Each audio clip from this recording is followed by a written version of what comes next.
ठेवायचा यो खड्डा किती दिवस ठेवायचा?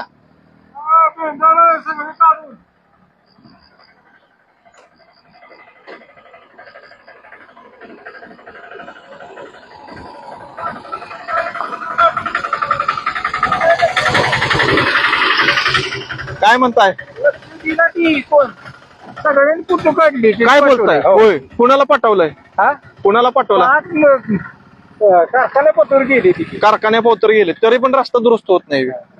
काय म्हणणं आहे तुमचं? मग करावं लवकर. मग का होत नाही? पण का होत नाही? मोठ्या गाड्या गेले की म्हणते ते आम्ही म्हणलं एकदा म्हणलं मुरुम टाकाय की, तर म्हणते ती नाही नाही नाही फुकट येतो. टाकायचे पण शासनाला काय दुसऱ्या कोणाच्या खिशातला टाकायचं आहे? अधिकाऱ्यांनी काय पैसे खिशातले घालायचे का? गाडी इथं आमची घसारली एक दिवस. काय करायचं त्याला? 2 माणसं पडली, कोण लक्ष देणार आहे? कारखाना लक्ष देतोय? जेवण अहो, कारखान्याचा कुठं सार्वजनिक बांधकाम विभागाचा भाग आहे. केलं पाहिजे ना. मग त्याच्याबद्दल केलं पाहिजे. गाडी थट्ट्या 2 माणसं पडली ती मागच्या टायमाला ह्या खड्ड्यात. काय त्यांना काय करायला पाहिजे? काय करायला पाहिजे? मग टाकलं पाहिजे मुरुम. नुसतं मुरुम टाकून प्रश्न मिटेल का? त्याला काय तर कठीणपणा पाहिजे. मुरुम त्याच्यावर आणखीन कडी पडली पाहिजे. किती दिवस झाले असाच खड्डा झाला तो 2 महिने 2-3 महिने झाले असं. होय, कोणच लक्ष देत नाही असं म्हणणं आहे? कोणच लक्ष देत नाही. काय बी केलं तरी पुढऱ्याच्या गाड्या गेल्या पुढऱ्याच्या. कुठली पुढारी? पुढारी म्हणजे कोण पुढारी? तारगावचा पुढारी. हा, तारगावचा पुढारी गेलाय. आणि कुठला पुढारी? परत कराडचा पुढारी गेलाय. आणखीन कुठलं पुढारी गेले? मस्त गेले ती 2-3. काय नाव माहित नाही कुठं. एवढीच जाते ती पुढारी बी जाते ती. पुढारींना काय वाटत नाही का? काय वाटतंय पुढारी? का आपली गाडी गेली की गेली. म्हणजे त्यांची गाडी त्यांना पण आचका बसत असेल की? बसणार की. मग बोच्याला आचका बसल्यावर कळतंय की. पण मग प्रॉब्लेम काय? प्रॉब्लेम म्हणजे आता ही गेली की गेली. आता काय पुढं काय होईल ती होईल. जनतेच्या प्रश्नाकडे काय त्यांना काय? त्यांचं घर म्हणजे बघलं म्हणजे बस झाले. जनतेच्या प्रश्नाकडे कुणी बघायचं नाही. काय नाही बघितलं. आता माझी गाडी तिथं घसारली, कोण माझ्याकडे लक्ष देणार आहे? पडला तर पड की तिथं. तिथं 4 गाड्या थांबते त्या, तेव्हा ती गाडी निघती.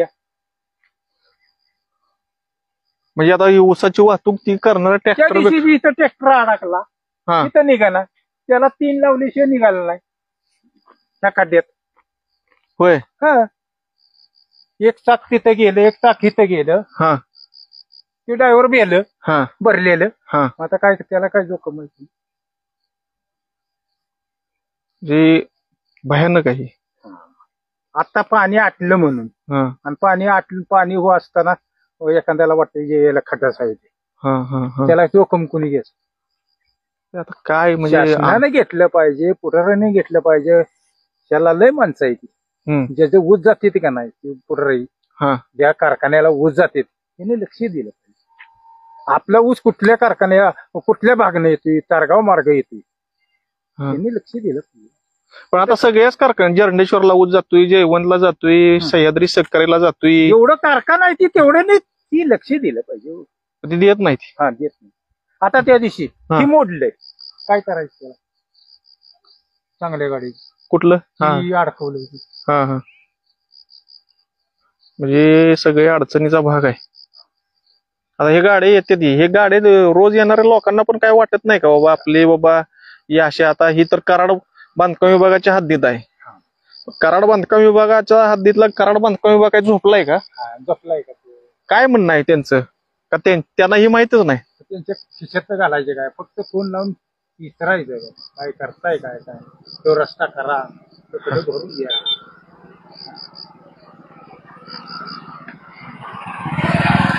काय आलो रा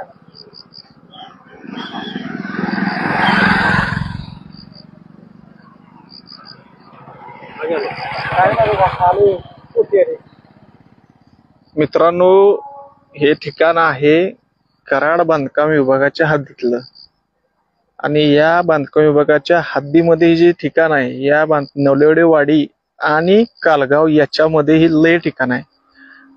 तुम्हाला सांगतो कमीत कमी 3 ते 4 फुटाचा ह्यो खड्डा आहे. किती फुटाचा आहे हो? 4 फुटाचा खड्डा आहे आणि हा खड्डा दोन्ही बाजूला आहे. जसं इकडं पण आहे तसं इकडं पण आहे आणि बघा हे असं इकडं पण खड्डा. आता या खड्ड्यात ह्या रस्त्यानं चांगली वाहतूक होत असते, ऊसाची वाहतूक होते, एसटीची वाहतूक होते, माणसांची. हे सगळा हा रहमत